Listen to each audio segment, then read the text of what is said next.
बाबा कौन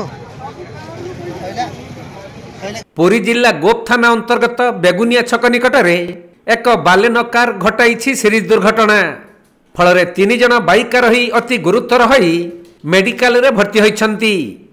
मिलिथिबा सूचना अनुसार बालेनो कारटी गोप्रु कोणार्क अभिमुखे जाउथवा बेले बेगुनिया छक निकटरे प्रथमे एक बाइक को धक्का देइथिला।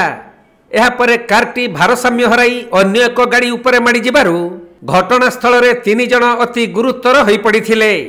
खबर पाई गोप अग्निशम विभागर कर्मचारी माने पहुंची गुरुतर मानक उद्धार करी प्रथमे गोप मेडिकल को नहीं जाइथिले। आउ सेठारे डाक्तर प्राथमिक चिकित्सा करिबा परे समस्त गुरुतर मानक भुवनेश्वर स्थानांतरित करा जाइछि। गुरुतर होइथिबा तीन जन हेले गोप बेदपुर अंचलर देवराज पंडा, जगत सिंहपुर नाउगांव अंचलर सुमित रंजन पंडा एवं कटक नखरा अंचलर विकास नाथ। खबर पाई घटनास्थल रे गोप पुलिस पहुंची बाइक और कार को जबत करने सह कार मालिक को अटक रखी अधिक तदंत करुछंती।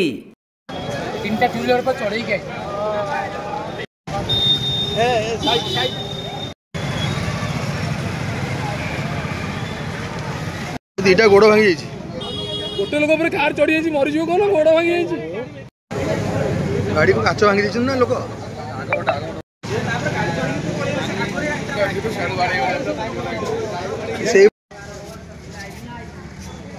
पुरी जिला कोणार्करू प्रकाश कांडी रिपोर्ट कोणार्क लाइव।